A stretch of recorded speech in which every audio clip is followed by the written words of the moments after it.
Hello, it's Icy. I am back as promised with the completed Witch's Fen Cottage in Glenumbra. I started decorating this in a stream, which you will find on this channel and linked at the end of the video. I started from scratch, and thank you to everybody who dropped in to say hello and chill as I placed trees and furniture. But by the end of the stream, my inspiration had dried up, so I left it there and then I've come back over the next couple of days buying more things and just putting the finishing touches on the property. So let me show you what we've got. So we have all of these beautiful birch trees, which I think do work fantastically here in sort of a channeled arrangement into the property. We've used the stones as well to outline the gardens we come in.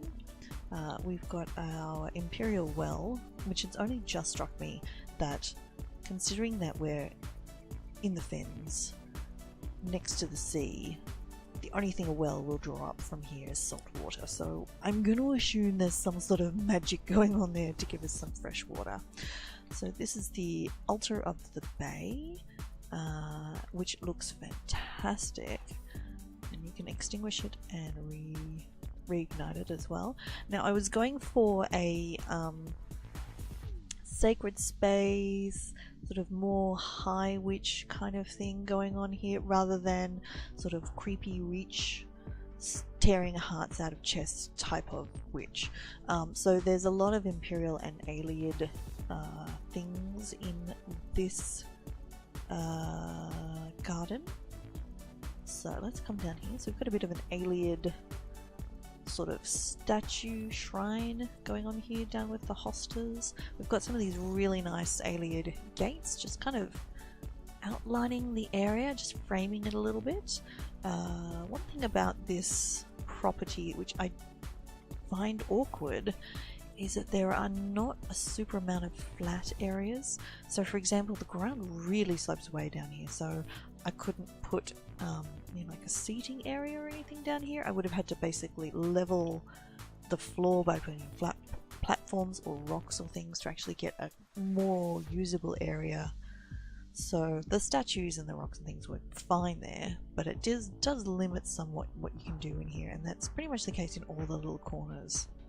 So here we have the Witch's Scrying Basin, which you can turn on and off, and it looks fantastic, but unfortunately that's not water you can go in, that's a solid surface. So if you wanted it as a secondary bath for a house, it's there visually only. So this on its own was a little awkward, but what I found is, placing all these rocks, sort of cradling it, and then with the larger rocks behind it, has really worked to offer focus for this little area here.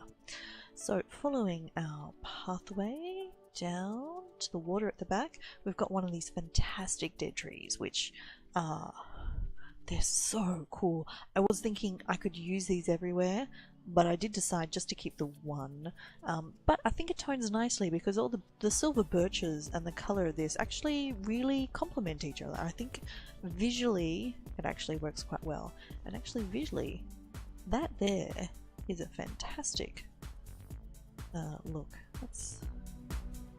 Oh, that's not a screenshot. Oh, that's right. I don't have all the mods that turn off the user interface, which is kind of annoying. That's right. So down here we've got some of the Argonian mud braziers, which I do think work really well here.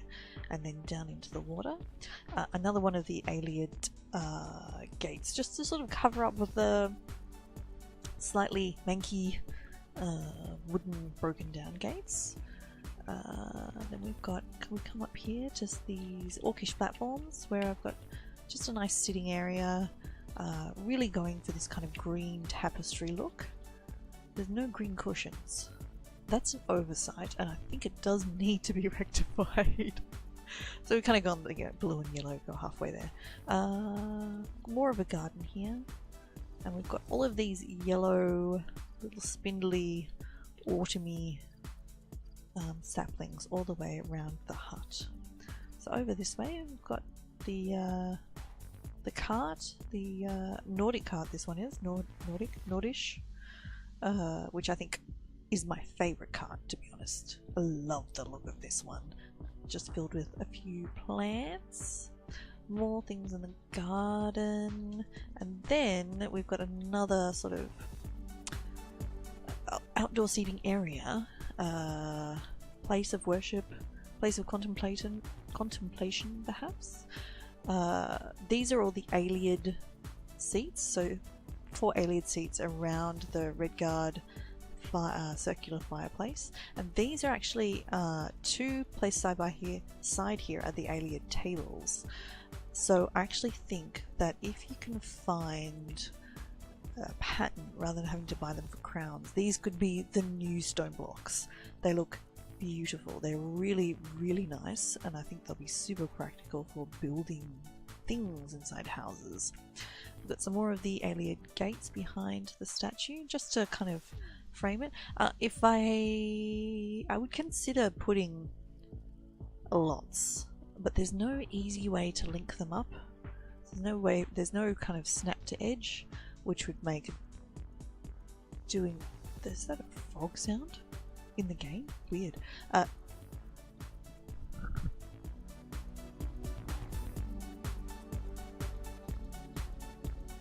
Okay, I never heard that before. Alrighty, that's cool. So let's come here. Let's come inside the house. We've got one of the Halalu tapestries just hanging as a door, which I actually think works quite well because you can walk straight through those.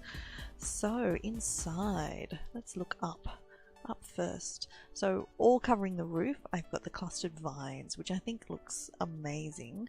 The trees are coming through from outside, and like that one there, just to hang the lights from, and the the incense burner.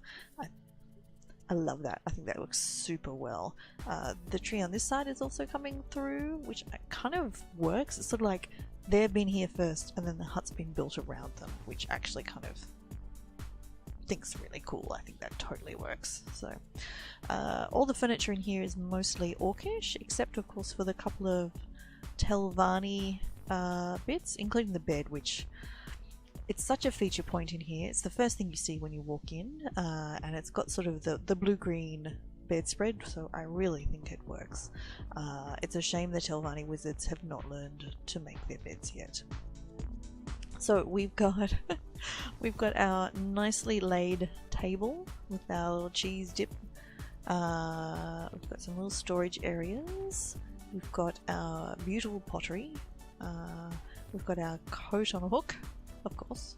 Shelves all around the top with lots of books to read. And then we've got our sort of open storage over here with our beautiful tablecloths as well.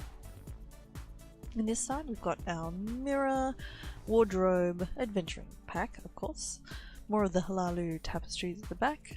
And on this side we've got our bookshelf and books, and our discreetly placed pot with a lid, because every room requires one.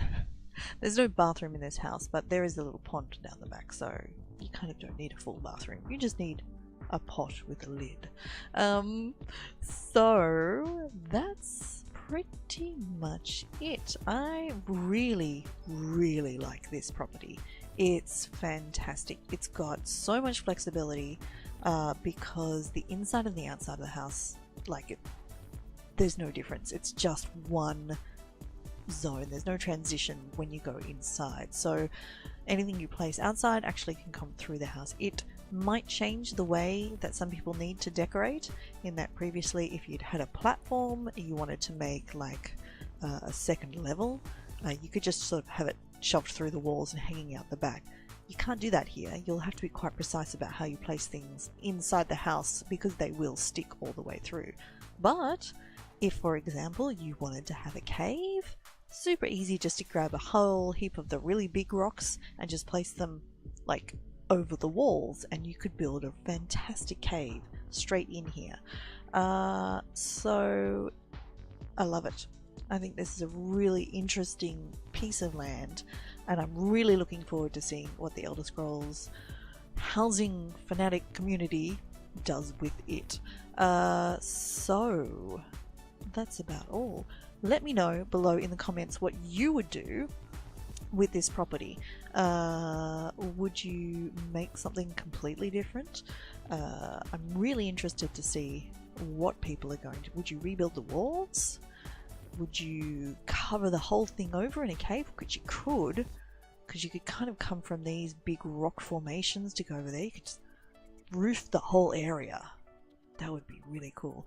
You've got quite a bit of flexibility because this is there's 400 slots if you're an ESO subscriber and 200 if you're not. And to be honest, I only made it up to the once I'd made it to the 200, I pretty much placed all of the big stuff, and it was really up to clutter. So yeah, I really think that this is a fantastic property.